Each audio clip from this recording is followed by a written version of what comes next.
6 lakh crore market cap wiped out. Nifty फैब में 4% टूटा।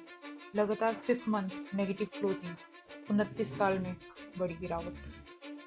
Hello everyone. तो बात करते हैं उन सभी कारणों की जो हर एक इन्वेस्टर्स के पेशेंस का टेस्ट ले रही है। निफ्टी सेंसेक्स अब तक अपने लाइफ टाइम हाई से 15 से 16% गिर चुका है। एक्सपर्ट्स द्वारा सजेस्ट किए वो तमाम सपोर्ट्स भी टूट गए हैं। फिलहाल ये कहना गलत नहीं होगा कि निफ्टी और सेंसेक्स गोताखोर बन गए हैं जो अपने सपोर्ट लेवल को ढूंढ रहे हैं। अगर आप कारण ढूंढने निकलेंगे तो वही कारण होंगे अमेरिकी विकास की धीमी गति। इसके बारे में हमने पिछले वीडियो में बात की थी। ट्रम्प टैरिफ, इसे अपने हर टॉपिक में कवर किया है। और तीसरे जो कि सबसे मेजर केंद्र बिंदु बना हुआ है वो है एफआई की लगातार सेलिंग। जनवरी और फरवरी यानी 2025 में अब तक एफआईआई की तरफ से 1.46 लाख करोड़ की कैश में बिकवाली आई है।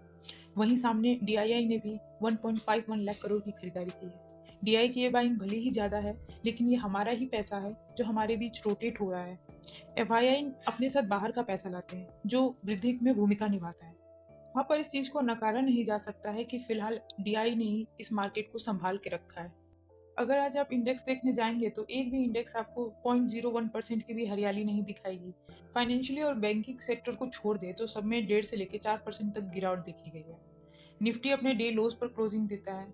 इन दिनों आजकल देखा जाए तो फुल मौज शॉर्ट सेलर वालों की ही है। आज निफ्टी सेंसेक्स ऑलमोस्ट 2% गिरकर बंद होते हैं। निफ्टी 22,124 और सेंसेक्स 73,198 भी क्लोजिंग देता है। ये वो लेवल है जो आप 2024 में मई और जून में देखा करते थे। भारतीय बाजार के गिरने का दूसरा कारण दिसंबर क्वार्टर के जीडीपी डेटा थे जो कि मार्केट बंद होने के बाद रिलीज होने थे। उससे पहले ही इन्वेस्टर्स का सेंटिमेंट कमजोर दिखा। निफ्टी और सेंसेक्स का चार्ट देखें तो ये कंटिन्यूसली आपको लोअर लो और लोअर हाई के पैटर्न में दिखेगा। जब तक ये अपने पिछले लोअर हाई को ब्रेक नहीं करता तब तक ये सेल ऑन राइज का कैंडिडेट बना रहेगा। समझते हैं कि आखिर ऐसा क्या हो गया जिससे पूरे ग्लोबल मार्केट में ब्लड बाथ देखने को मिला। तो देखिए, मार्केट चाहे किसी भी कंट्री की हो स्थिरता पसंद करती है, पर जब से ट्रम्प बतौर प्रेसिडेंट इलेक्ट होकर आए हैं मानो ट्रम्प नहीं एक अस्थिर आदमी इलेक्ट होकर आ गया हो। परिणाम स्वरूप पूरे ग्लोबल मार्केट में अनिश्चितता उत्पन्न हो गई है। पहले ट्रम्प के टैरिफ के अनाउंसमेंट से बाजार गिरते संभलते थे, पर अब उन्होंने डेट रिलीज कर दी है जिसमें उन्होंने अलग कंट्रियों पे अलग अलग तरीके का टैरिफ लगाया है।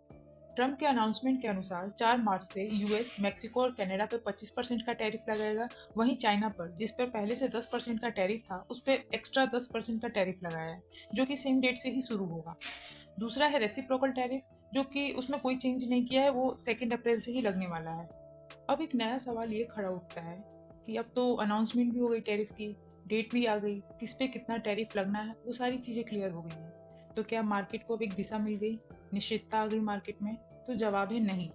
ट्रम्प के अनाउंसमेंट के अनुसार जिस जिस कंट्री पर एक्स्ट्रा इंपोर्ट ड्यूटी लगी है वो शांत तो नहीं रहेगी, तो जवाबी कार्रवाई में वो भी टैरिफ ही लगाएंगे ऐसी संभावना है। तो इससे ग्लोबल टेंशन और ग्लोबल ट्रेड वॉर होने की चिंता उत्पन्न हो रही है।